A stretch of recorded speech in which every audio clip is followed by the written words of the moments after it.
మనం రెగ్యులర్గా వాడే ఈ చిన్న బాల్ పాయింట్ పెన్ ఎలా ప్రపంచాన్ని మార్చిందో ఎప్పుడైనా ఆలోచించారా? మనందరికీ తెలిసిన ఈ బాల్ పాయింట్ పెన్ చిన్నదైన దాని వెనుక ఒక గొప్ప కథ ఉంది. ఈ బాల్ పాయింట్ పెన్ కనిపెట్టక ముందు ఫౌంటైన్ పెన్ని వాడేవారు.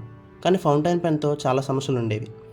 ఫౌంటైన్ పెన్స్లో ఉండే ఇంక్ లీక్ సమస్యని ఎలా పరిష్కరించారు, ఈ పెన్ ఎలా తయారైంది, చరిత్రలో ఏ మార్పులు తెచ్చింది, ఇవన్నీ తెలుసుకునే ఒక అద్భుత ప్రయాణం ఇప్పుడు మొదలవుతుంది.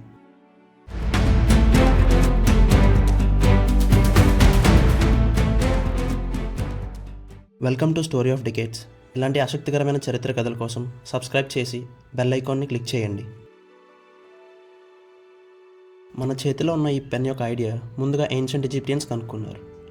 ఆ తర్వాత చాలా మార్పుల తర్వాత బాల్ పాయింట్ పెన్ రాకముందు ప్రజలు ఫౌంటైన్ పెన్ని ఉపయోగించేవారు. కానీ ఈ పెన్తో చాలా సమస్యలు ఉండేవి. ఇవి ఇంక్ లీక్ అవ్వటం, పెన్లో ఉన్న ఇంక్ డ్రై అవ్వటం, ఇంక్ పేపర్ మీద సరిగ్గా ఆరకుండా మొత్తం స్ప్రెడ్ అయ్యేది.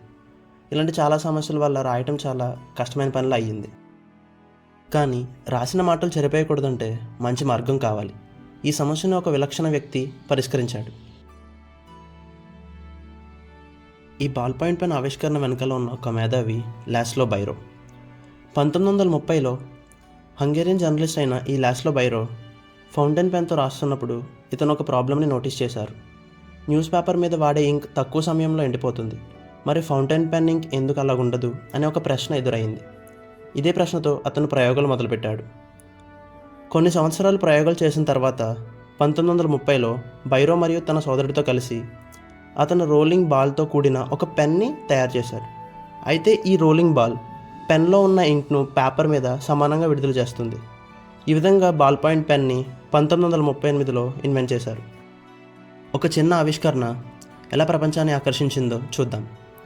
కానీ ప్రారంభంలో ఒక సమస్య ఉండేది. ఈ పెన్నులు తయారు చేయడం చాలా ఖరీదైంది. అయితే అప్పటికి ఒక పెద్ద విప్లవం వచ్చింది.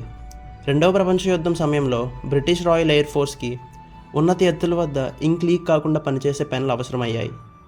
అప్పుడు వాళ్ళు ఫౌంటైన్ పెన్స్కి బదులుగా బాల్ పాయింట్ పెన్లు ఉపయోగించారు.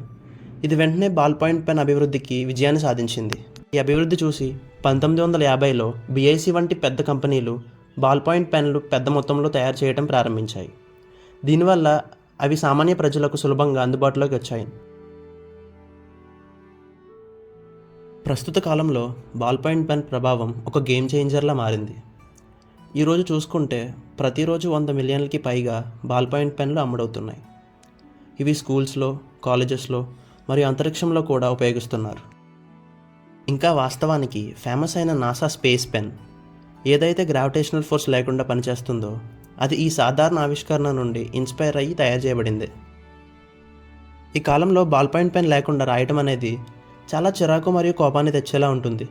అందువల్ల మరొకసారి పెన్ తీసుకునేప్పుడు గుర్తుంచుకో, ఇది కేవలం ఒక సాధారణ వస్తువు కాదు, అది నీ చేతిలో ఉన్న ఒక విప్లవం. ఈ బాల్ పాయింట్ పెన్ కథ మీకు నచ్చిందా? మీ అభిప్రాయాలను కామెంట్ సెక్షన్లో చెప్పండి. మీకు ఇంకా ఏ టాపిక్స్పై వీడియోలు కావాలో కామెంట్ చేయండి. నెక్స్ట్ వీడియోలో ఇంకా మంచి ఇన్వెన్షన్స్ గురించి మాట్లాడుకుందాం. Thank you for watching. Signing off.